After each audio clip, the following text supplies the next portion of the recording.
Hi, my name's Heather and I'm a 30-year-old woman. About a year ago, I realized just how toxic the relationship that I was in was. Thankfully, I had the best sister-in-law in the world to help me navigate that and help me get out of it. Not only did I manage to get out of that relationship, but I also managed to get some well-deserved revenge on my ex-husband. Let me tell you a little about my relationship with Colin. Colin and I met when we were in college. We were seniors at that time and we had a common elective. We got along well, so we went on a few dates before we decided to make our relationship official. Colin was pretty much the best thing that happened to me then. I was struggling a lot with the fact that I was so far away from home, and even though it had been years since I moved to college, I hadn't had any real friends to make me feel better about the move. Being with Colin made me feel better about being so far away from home, and I guess I just got used to that feeling.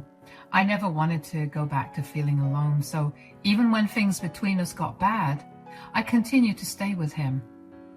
When I say things changed between us, I mean that Colin began to get really controlling. He began monitoring everything I did and everywhere I went. If I ever thought that I'd end up making a few friends after I graduated from university, I was severely wrong. If I wanted to interact with someone, Colin had to meet them and approve of them. I could barely even interact with my colleagues at work, because Colin did not approve of them. And if he found out that I was talking to them, he'd get mad at me and get really verbally abusive. Eventually, I had to give up working. I became a stay-at-home wife. I was even more miserable than I was before. If I didn't do what Colin wanted me to do, I'd have to hear a lot of yelling from Colin. At some point, I practically became Colin's maid instead of his wife. He'd barely spoken to me, and when he did, it was either to give me more orders or to yell at me, neither of which I wanted. I still bore with it, because as the days went by, my savings depleted and I was becoming increasingly dependent on Colin. I had no way to leave and no one to lean on. Even when it came to our marriage, Colin was adamant about having a courthouse marriage instead of the big dream wedding that I had in mind. The only person I could talk to was my mom over the phone. One particular day, I was scrolling through my reels when I happened to come across this video of a woman sharing how she managed to get out of an abusive relationship. That got me thinking about my younger sister, who had also only just managed to get out of an abusive relationship. It had been really difficult for her. And I realized then that I wanted to be able to help those that were in her position. So when I got on a call with my mother later on, I told her about the idea I had to run a non-profit organization that would help victims of abuse get out of their abusive relationships. And my mom was overjoyed with the idea. She proposed investing in my business and even told me that she had friends who would love to invest in that. I remember feeling like I was on cloud nine all day, although I knew that I shouldn't have been so happy considering I hadn't run that idea by Colin. However, it turned out that Colin had overheard my conversation with my mom, and the next day he brought it up with me. So, you're thinking of starting a business, huh? What? How do you know? Because I overheard you talking to your mother the other day. What is this business you want to get into? I was watching my reels the other day, and there was this lady who was sharing how she struggled to get out of a very abusive relationship, and that got me thinking about my past relationships. You know how my sister had also been in an abusive relationship. I literally do not care about that. Could you just skip to what the business you want to start is about? That's what I'm trying to tell you, though. I wanted to start a business that would help victims of abuse to get out of their situations. So what? You're going to have them pay you? What? No, if they had the means to get out of those relationships, they definitely would have. I want to provide them with services for free. It'll be a non-profit organization of sorts. Huh. Then what's the point of the business if you're not going to earn anything from it? The point? Are you not listening to me? The point is to help those in need. I want to be able to do good for others. And who's going to help you start the business? My mom said that she would help, along with some of her friends who would love to invest in my business. So you thought you could just start this racket without me? It was not an entirely concrete idea yet. I want a part in this business. What? Why? Why not? Sure, I'll earn nothing from it, but at least I'll grow a good reputation through it. I mean, I have a good enough reputation now, but this will boost it up really nicely. I don't think it'll be right for you to join. Oh, why? Do you think that I'm not capable of running a business? No. Oh, so then you think I'm abusive? Is that it? Do you think that? God, no. I just don't think you should join something this serious because you want a better reputation or for fame. This is serious work, and you'll be dealing with things that will emotionally and psychologically drain you. That's just a roundabout way of saying that you think I'm a weak jerk. That was not it. I don't want to hear any more of your nonsense. I'm joining this business with you. Consider it your apology for not letting me know about this idea beforehand. And don't even try to get smart with me about it. If you want your business to prosper, you know I have all the right contacts for it. If you try to screw me over, I will make sure that your business will fail and that your name will be tarnished. So am I going to be a part of the business with you? Yeah, of course. I cannot even begin to tell you how upset I was with Colin for involving himself in my plan. I knew that having Colin involved would mean that my idea would definitely take off, but it would come at the steep price of not having any form of independence at all. I didn't want that, but I couldn't give up on the idea of being able to help those in need. Over the next few months, Colin and I began developing a solid plan to start our business. Colin came from an affluent family, so that meant that he had a lot of connections within the city. We managed to get our business up and running pretty quickly. My mom and her friends did as they promised and invested quite a bit in the business. And before I knew it, the company began to grow rapidly. Nothing brought me greater joy than being able to help so many people in need. As the company grew, we began to employ more people, which meant that Colin and I weren't handling everyone that came to us. I began to notice how a lot of people who worked with Colin began to shy away from our services, so I'd always swoop in and regain their trust. I tried to talk to Colin about it, but he would never want to listen to me. Eventually, I ended up picking up after Colin's work while juggling my own. Of course, I had no problem with that, because all I cared about was helping those in need. But I made sure to keep records of everything I was doing. Even though we were working really hard at the company, we were not earning any money out of it. That meant that Colin still worked his regular 9-to-5 job. Although being a part of the company earned him a lot more credit in his company, and he was given a raise which allowed him to work fewer hours so he could focus on helping various victims through our company.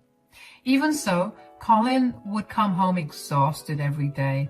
One particular day, I had a tough day at work, and I was in no mood to cook a meal for the both of us. When Colin got back home, he was not happy about it. I'm back home. How was work? Don't even ask. Is dinner ready? No. I got back home only half an hour ago. Today was so exhausting, and I don't think I can cook. So you just didn't cook dinner? Yeah, I figured we could order takeout and just relax a little while. You made that decision all by yourself? Do you not care about my opinions? Did you not think that all I wanted was to come back home to a fresh, hot meal instead of some fried garbage from outside? Why are you pulling on my hair? Stop. It was just today. I will not let you disrespect me like this. Who told you that you could decide what I wanted to eat? Your job as my wife is to cook all my meals for me. Why would I have married an ugly, disgusting woman otherwise? Let go of me. If you don't, I'll tell everyone what you're like. And with the field you're working in with me, you'll get torn to shreds. Oh, is that the game you want to play? Why do you think I'm so comfortable treating you the way you deserve to be treated? Because I know that nobody can touch me. Oh, please. One word from me and one word from you? Please. Do you know how long I've pretended to be a feminist and a woke guy? Everyone adores me because of it. I'm the reason your stupid business is thriving. If you even try to tell everyone about this, I'll be sure to twist everything you've said to make it seem like you're some crazy, jealous, psychopathic person. Don't even try to test me. Why did you even choose to work with victims of abuse? Do you not care about how you treat me when you've seen firsthand what it does to people? All of those people probably deserved it anyway. This is just some scheme for me to build a better reputation. So you should learn how to stay in your lane. I'm going to go over to my mom's place where she'll have some actual food for me. I'm letting you off easy this time, but if you try to pull this on me next time, I'll make sure to throw you out of the house. I remember feeling this deep sense of disgust when I heard what Colin had to say about his views on those who came to us for help. I remember wanting to do nothing but ruin Colin's life, but I had no power to do it. Every day I lived in fear that Colin would try to throw me off the company, even though I knew that there was no legal way for him to do it. Even if I wanted to expose him, I was scared that I would have nowhere to go if he actually acted on his words. So I kept my mouth shut and let him carry on. As time passed, Colin's fame only grew. Everyone in our city knew him, and those who already knew him only seemed to love him more. I felt bitter that only I knew his true image and that I could not bring myself to admire him. His mother especially was the most proud of Colin. We would go over to her place once a month for dinner. One time during the middle of winter, she had called us over to her place for dinner. It was snowing and the weather app said that it was going to storm harder. So while we were driving over to my mother-in-law's place, I cautiously told Colin to hurry up a little. I hate to be like this, but you're going to have to speed up a little or we're going to get caught up in the snowstorm. Oh, do you ever just shut up? There's no need for you to be so rude. I was trying to make sure we got to your mom safely. Do you honestly think I'm stupid? What? What does that have to do with anything? It has everything to do with this. You always tell me things that are so blatantly obvious, like you think I have no idea what I'm doing, so you feel the need to point it out to me. Well, I'm sorry I came across that way, but I literally told you to speed up in the gentlest way possible. I didn't mean to offend you. I just happened to look at my phone and the weather app said that it would start storming harder in half an hour. Do you think I can't see that? Okay, I'm sorry. No. No? Why are you pulling over? Because you need to learn a lesson. Huh? What are you talking about? I'm tired of you thinking that you're better than me. I have never once tried to make you feel that way. I've made sure to be as passive as possible, so I know for a fact that I haven't been doing that. Do you expect me to just never speak? Is that the only way you'll think that I'm not insulting your intelligence? Who do you think you're speaking to? You know very well that you're not allowed to speak to me this way. Why do I have to be careful with the way I speak to you? I'm just really frustrated, Colin. Why do you always take everything I say as an insult to you or your personality? I've had more than enough of you. You need to get out of the car. What? It's literally storming outside. There's no way I'm getting out of this car. You're upset, and so am I. Just drive carefully, and we can figure this out at your mom's place. I am not taking an ungrateful, rude brat to my mother's house. You need to learn a good lesson so you can be put in your place. And this is me teaching you that.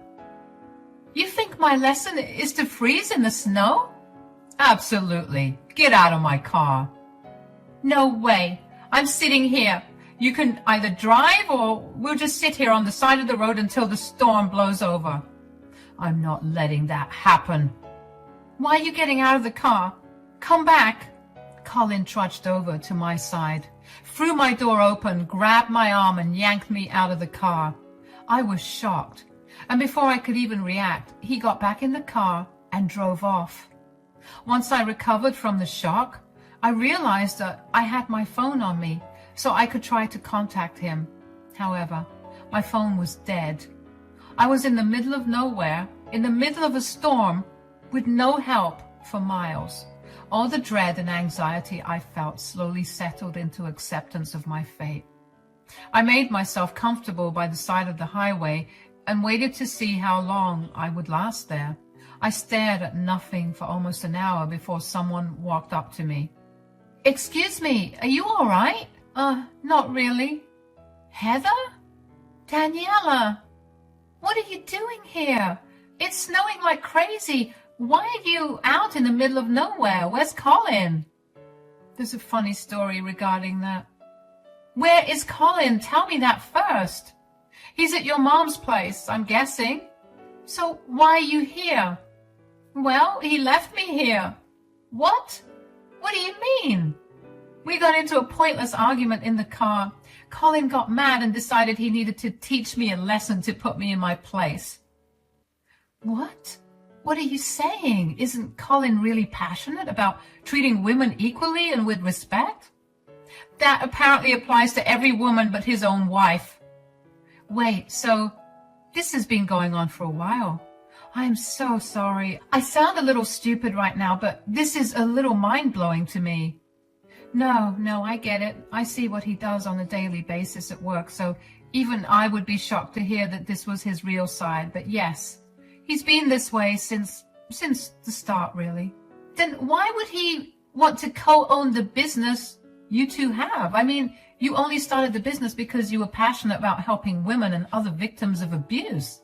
If Colin was abusive himself, why would he want to be a part of something that's directly opposite to his values and personality? He wanted the fame and respect. Yeah, that's really embarrassing to admit out loud, but that's the truth. My God, he's disgusting. I'm not trying to victim blame or anything, but why did you never say anything about it? I would have supported you in a heartbeat, and I'm sure Mom and Dad would have too. I don't know.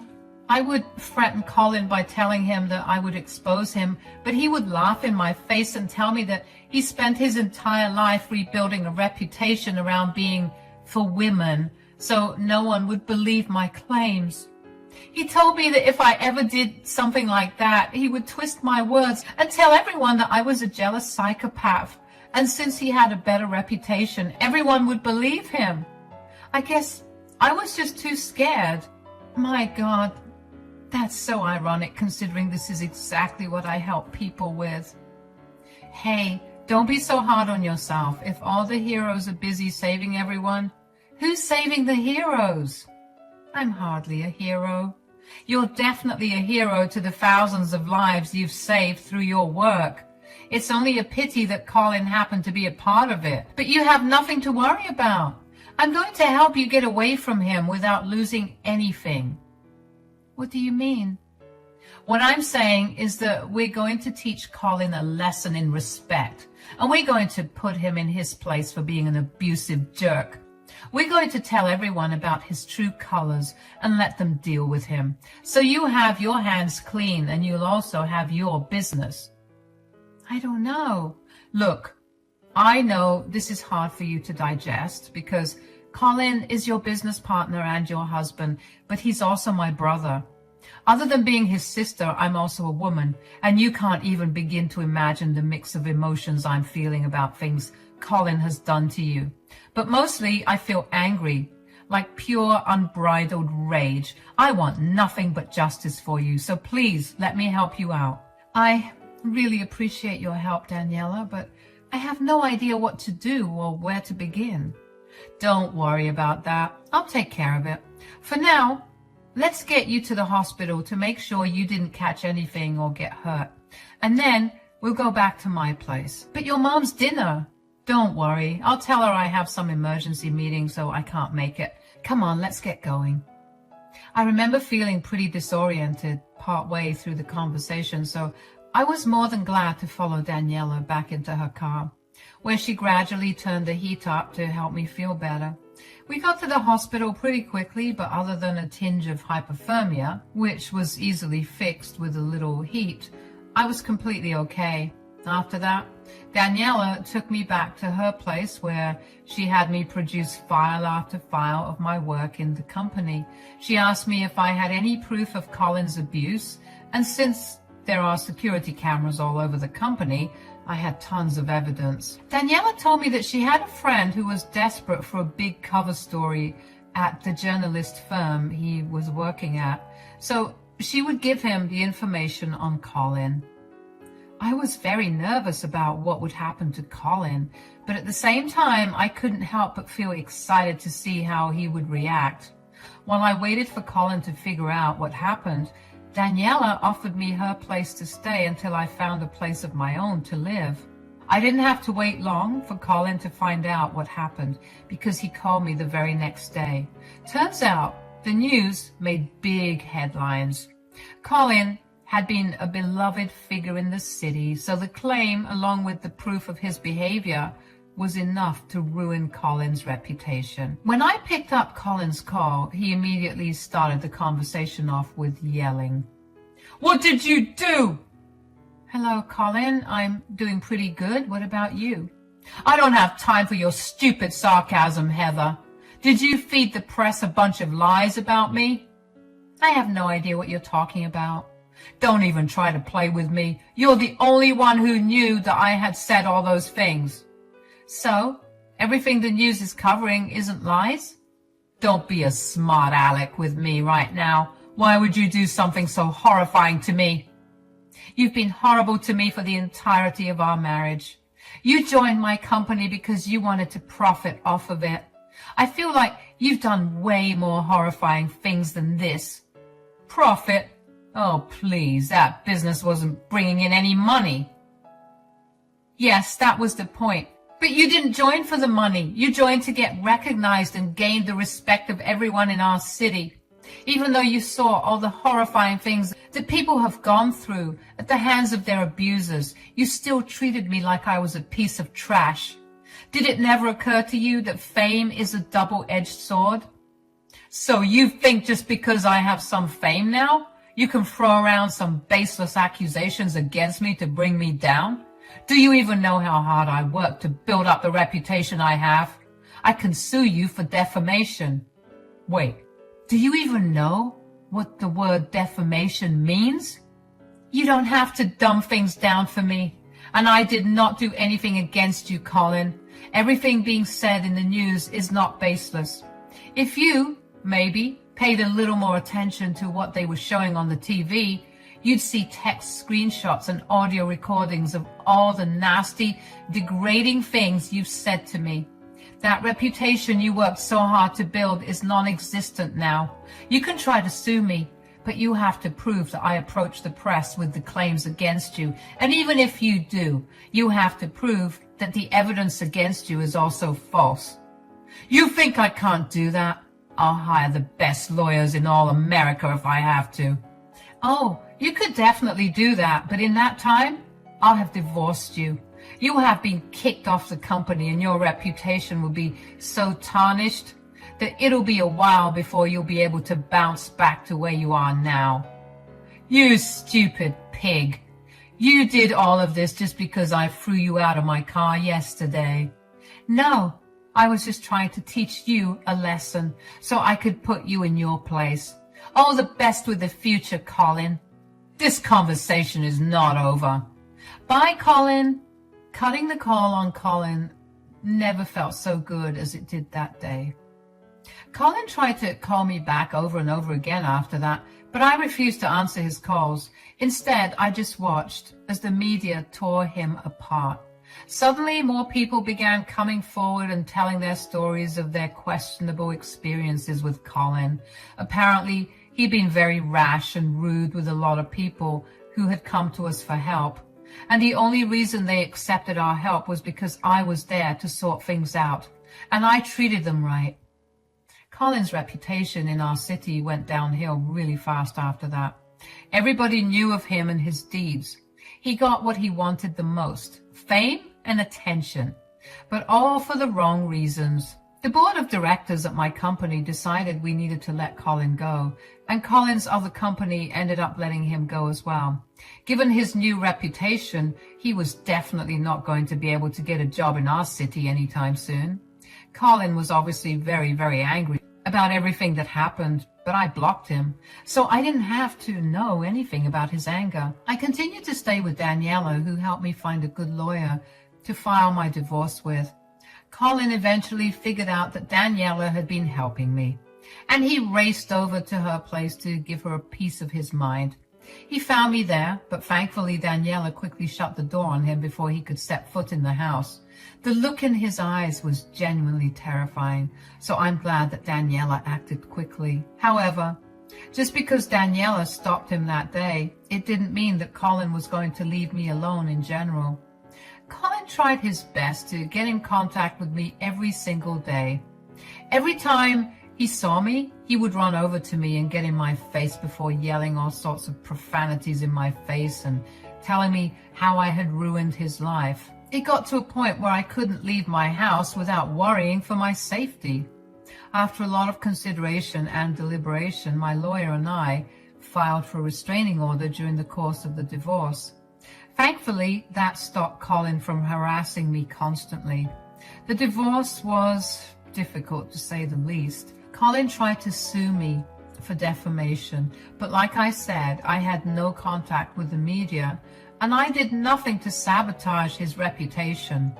Once Colin realized that the defamation case was going nowhere, he decided to fight every single thing in the divorce, down to who got ownership of our toothpicks and chopsticks. I made sure I got what I needed and what was rightfully mine, but for the rest, I just let him take it. Aside from that, Colin quickly became an outcast in his own family. Nobody wanted to be associated with him. The very people who loved him and were proud to be related to him abandoned him. They all felt cheated that he was so capable of being so horrible to his own wife.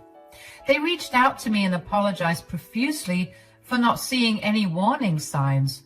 And although I never thought it was their fault, I did feel grateful that they had it in their hearts to reach out to me. Colin ended up struggling a lot after the divorce. He blew almost all of the money he had on hiring the best lawyer he could for the divorce. His family refused to help him out, and he struggled to find a place to keep all the things he desperately fought for in court. We pretty much broke our apartment's lease as soon as the divorce was filed, so Colin had no place to stay for a long while. Daniela and I have become nothing short of best friends.